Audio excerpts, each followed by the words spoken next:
Some say that the ONVO L90 is like a budget Lucid Gravity, except nothing about it feels cheap. It's a premium 3-row all-electric SUV with a 900-volt architecture, can swap its battery in under 3 minutes, and its frunk is bigger than the Lucid Gravities. And the price? Just a third of the cost. This might be the best value EV on the planet right now. And I'm back to take it for a drive. I'm Ollie, and this is Kinda Driven.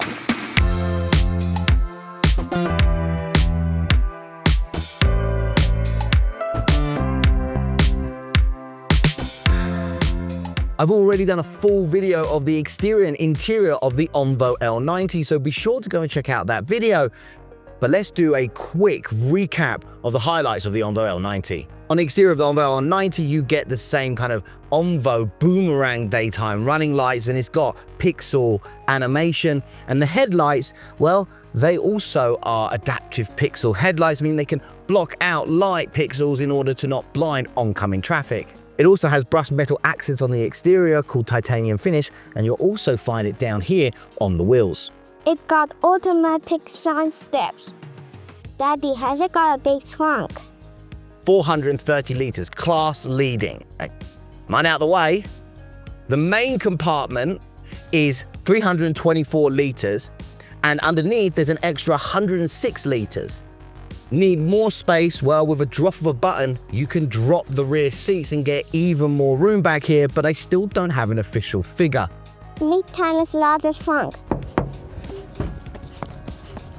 This is 240 litres, larger than Lucid Gravity's 227 litres. Sorry, Lucid bros. But to be fair to Lucid, their opening is much wider than this. And also, the ONVO L90's frunk doesn't have a power outlet, unlike the optional one on Lucid Gravity. And I think that's a bit of a miss by ONVO. Inside, the 2+2+2 layout has loads of space, and it's premium as well. You got Napa leather, microsuede headliner, real metal and real wood. There's over 500 meters of thread in here. That's 88,000 stitches. You get heat, ventilation and massage seats, a huge 35-inch AR heads-up display, a 17.2-inch 3K touchscreen, dual 50-watt wireless chargers. You get storage here, here and underneath here, and also a password protected glove box.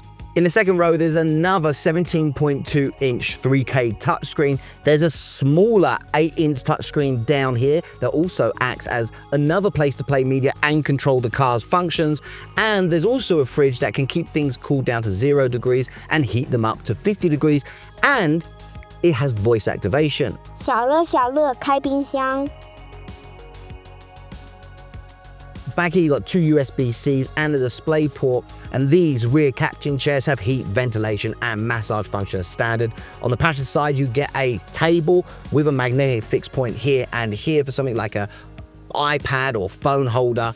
And also this passenger side seat has a one-touch zero gravity mode. Get in the back, down the middle was super easy. Maybe for you, but this does have a height of 1.3 meters, so even adults can wiggle into the back. And NIO say there's enough headroom in the back here for somebody who's 185 centimeters. Now I'm only 170 centimeters, but I've got enough leg room behind where I was sat, and there's a cutout in the seat below for you to put your feet in, so it's quite comfortable back here. You also get a cup holder, a phone holder, a USB-C, heated seats back here, and a recline function. It's over. You want to go for a drive? Yeah, but I need to sit there.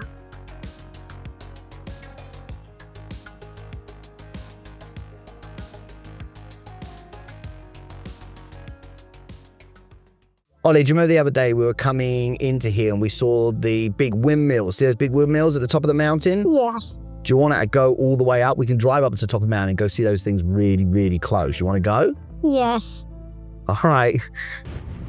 Daddy, is this car faster than yours? Not quite as fast as my ET7, but it's still fast enough to make your mum feel a little uncomfortable. So yeah, I mean, it's pretty quick, but this is a much bigger car than my ET7. So no, it's not quite as fast. Now this all-wheel drive does have 440 kilowatts of power with a motor on each axle. and it will do the dash in about 4.7 seconds, which they say is on par with other full-size sedans with turbo V8s.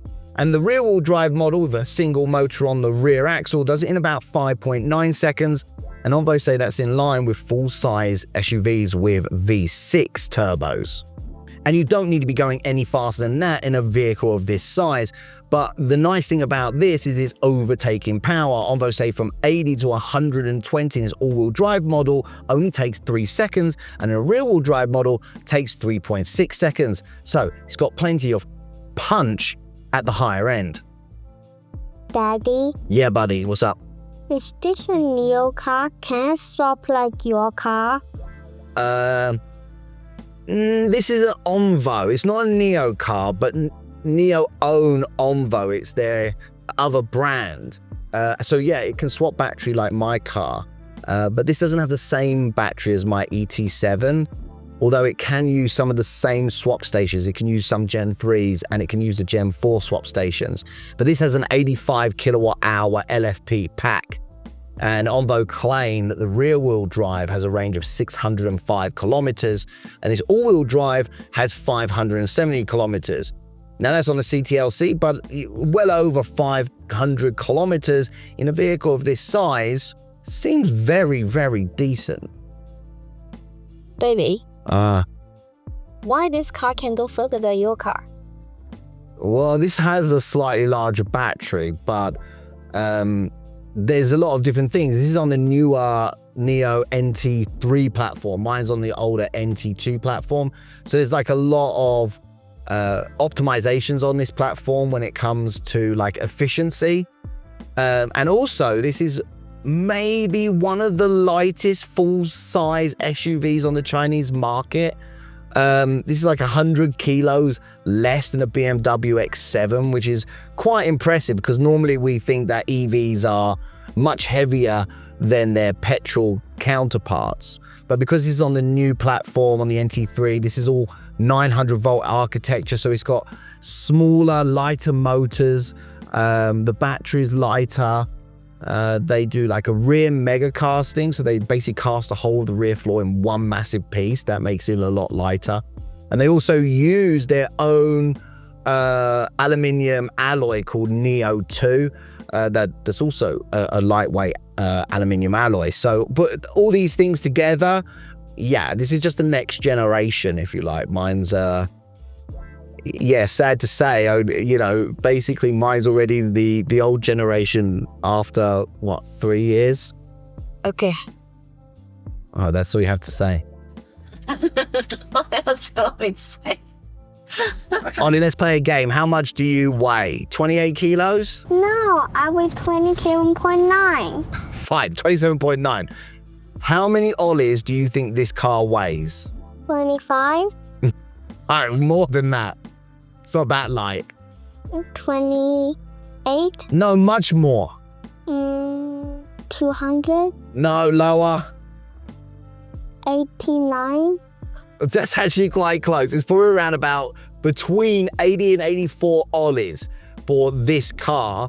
Normally for a car of this size, for an EV, you would expect it to be at least 100 Ollies. So this is, you know, a fair bit lighter than other cars of this kind of ilk. So the rear-wheel drive model is 2,250 kilos, and this all-wheel drive model is 2,360 kilos. Like I said earlier, 100 kilos less than the BMW X7. And if you look at like full-size hybrids or full-size EVs, normally they're tipping the scales at least 2.5 to 2.8 tons.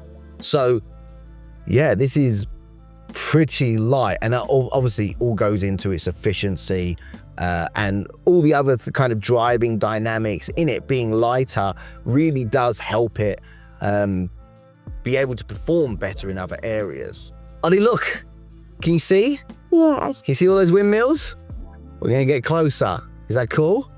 very cool. Let's go have a look. Do you think they make a sound? Maybe.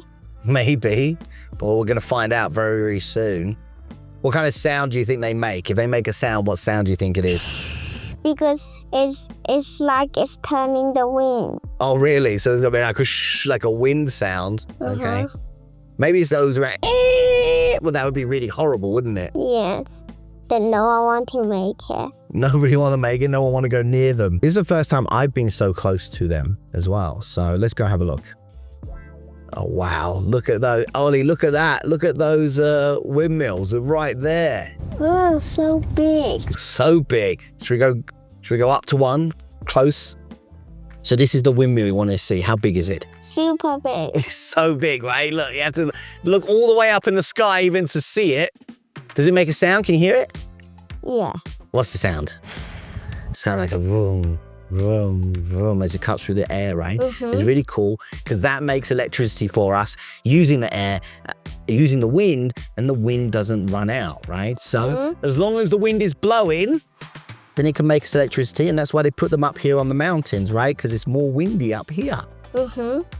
And this mountain, look, so many of them scattered about. Wow. All of them turning, right? It's very cool, right? Super cool. Yeah? Yeah. All right.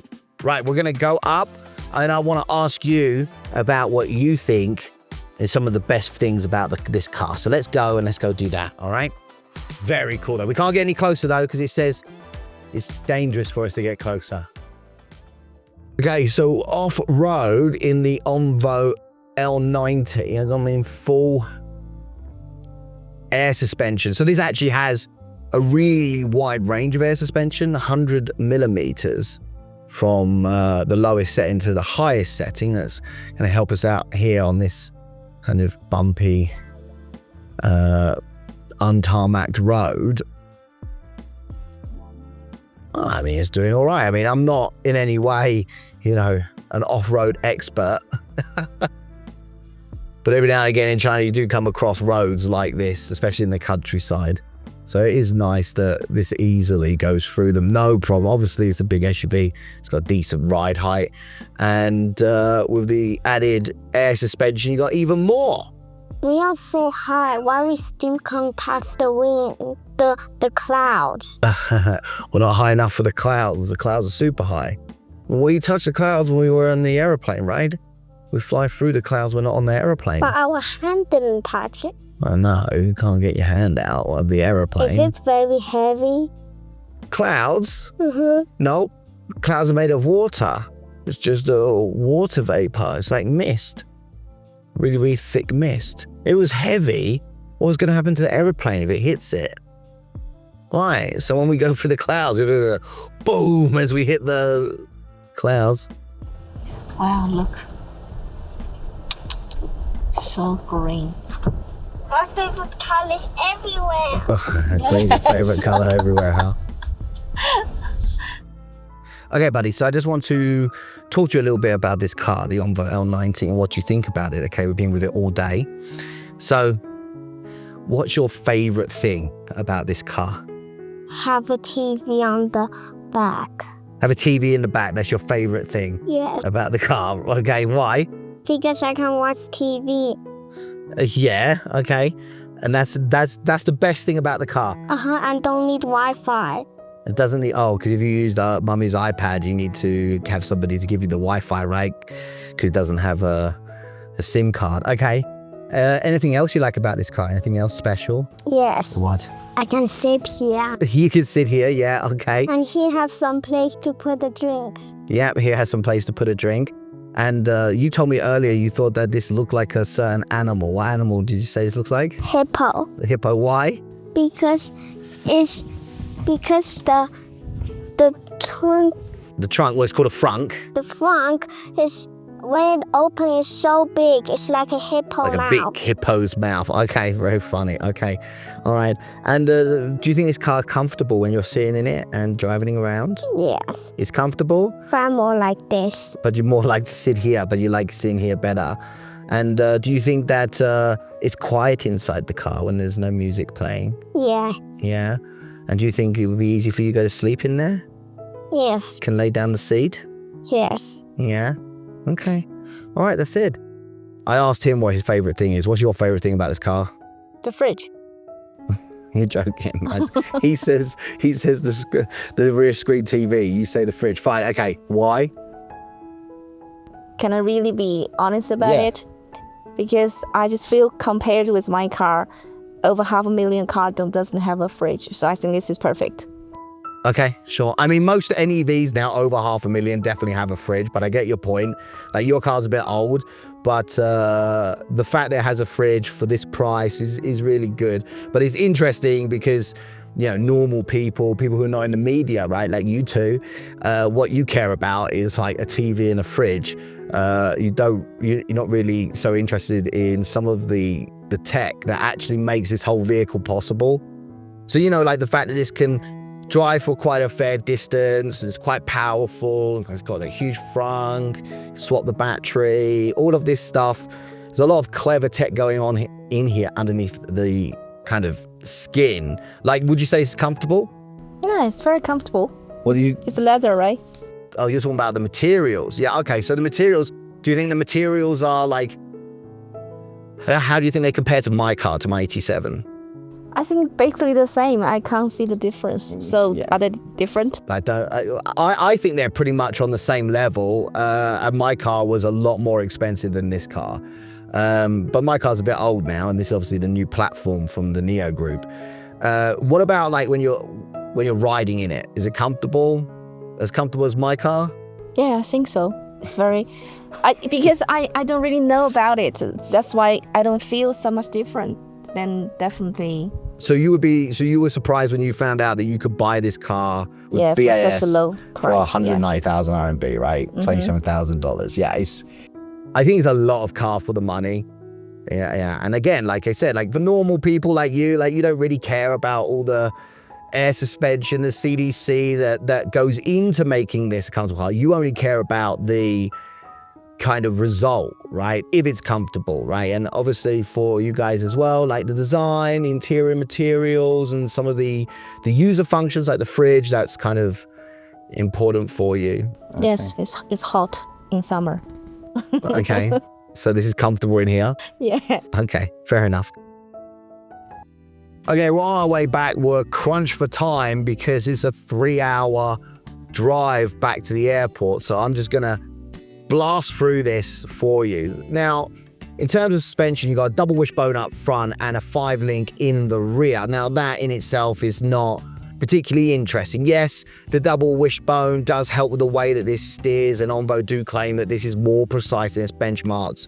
The BMW X7 and the Mercedes Maybach GLS. But the interesting part is that 5-link, which is there for comfort. The damper and spring are integrated into one unit, and that means saving space. And that allows the third row to be larger for the people inside, which, you know, that's what you want in a 3-row SUV. Makes the third row more usable for more people. Now, this has air suspension, 100 millimeters height difference from its lowest to its highest. It also has CDC, and that CDC, they say, has a really wide bandwidth between its softest setting and its firmest setting. They say that's really important because when you, say, go over a bump, that initial impact, you want the CDC to be as soft as possible to absorb as much of that bump as possible. But afterwards, the wheel goes up and the wheel comes down. You want to be able to stiffen up the suspension to support the vehicle on that wheel. And they're saying that because they have such a wide range of soft to stiff, that this allows it to be even more comfortable. And I have to say, this is very comfortable, like easily as comfortable as my ET7. I would actually say I think it's actually does better with small road imperfections than my ET7 in some circumstances. And this also does have NIO's 4D suspension. So because this belongs to NIO, means it gets access to some of NIO's data, one of them being the fleet cloud map, where basically all NIO cars with LiDAR, they go over the roads in China and they basically record all the road imperfections like the bumps and the lumps and the raised sections, and they upload it to a cloud map, and the next time a NIO or an ONVO drives down that road, it has that data to hand, so it knows what's coming up. And someone recently asked me, like, what's the point in that? You know, Mercedes, you know, they used to scan the road, and you know, this got LiDAR, surely it could do that. Well, and obviously these cars also have like CDC and all of this. It's a case of being proactive versus being reactive, right? Like CDC is fine, scanning the road a few meters ahead of you is also fine, but this is all kind of reactive. NIO's cloud data allows the car to be proactive, knowing what's coming up and being able to be like, right, let's get ready. A bump's coming, and getting the car into the right state that it needs to be as comfortable as possible. Also, having access to NIO's data means that OSD, that's ONVO's ADAS, is much better than you might expect. It's basically on par with NOA, maybe not the new NIO World model because this is not using that, but it's using basically the same NOP Plus that I use nearly every day in my car. And it has access to a lot of the NIO data. Now, this doesn't have a LiDAR in here. It relies on a 4D milliwave radar. But using the ADAS a little bit in here, I have to tell you, it functions almost identically to my NIO ET7. Take that as you will, but for a car of this price point, it's really decent ADAS. Couple of quick things to note about ONVO's OSD. Firstly, it's standard equipment included in all trims, and more excitingly, ONVO say they're currently testing OSD end-to-end ADAS model, and they should be pushed to users by the end of the year. I'm just in a car park because I want to show you the U-turn. Now, this doesn't have rear-wheel steering, but it has a U-turn radius of just 5.7 meters, and that's because of some clever software. Now, the hardware comes from Bosch, but when it originally came from Bosch, the problem was that in order to activate this mode, you'd have to stop the car, turn it on, and then do your U-turn, and it would give you a tighter U-turn. ONVO basically took that, ONVO and NIO took that from the hardware from Bosch.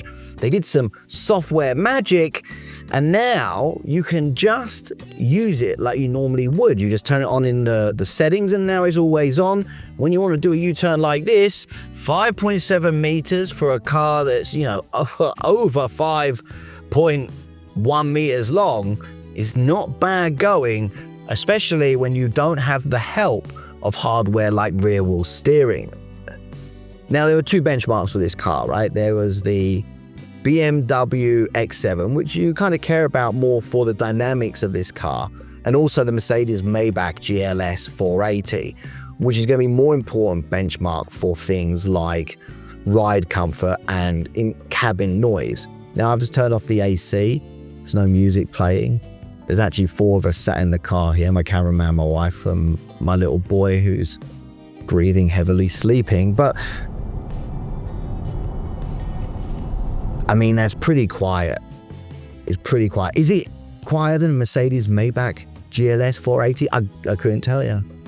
But NIO say that it is substantially quieter in here. And this is a very quiet cabin. And it's comfortable in here. This car is comfortable. I'm surprised. We're heading back now anyway, but a couple of other small little details. You know, you've got the blind spot camera feed in your heads-up display, so you don't need to even look over at the screen like you do in my ET7 to see that camera feed. That's really nice. And it's quite clear on this heads-up display, which is surprising. And the heads-up display, by the way, is pretty substantial. It's dominated in the middle by your ADAS visualization. It's got your road information like speed limits, your speed on the left-hand side, on the right. Right now I've got my sat-nav. So it's all there, right? Because this ONVO, like the L60, doesn't have a instrument panel. So there is a speed over here, like Tesla, if you like, on the upper left corner of this screen, but I still don't like looking over there. I much prefer this heads-up display. Now, I drive a lot of different cars, bring a lot of different cars home, a lot of different price points, sedans, SUVs, all sorts of new energy vehicles. But as far as I can remember, this car is the first car that I've driven my wife in, and she actually has said she wouldn't actually mind buying one of these. Maybe she will. So I mean, that's an endorsement of some kind. I mean, you put as much weight into that as you wish. With renting the battery, the ONVO L90 costs only $27,000, which makes it the best value EV on the planet right now, but it's not perfect. Inside it feels premium. There's loads of tech and features packed into this thing. There's loads of space on the inside, and there's tons of storage in the trunk and this massive frunk. But let's be honest, the fact there isn't a power outlet in this huge frunk seems like a bit of a miss from ONVO. And well, my son thinks The frunk looks like a hippo. but we all have some room for improvement, right?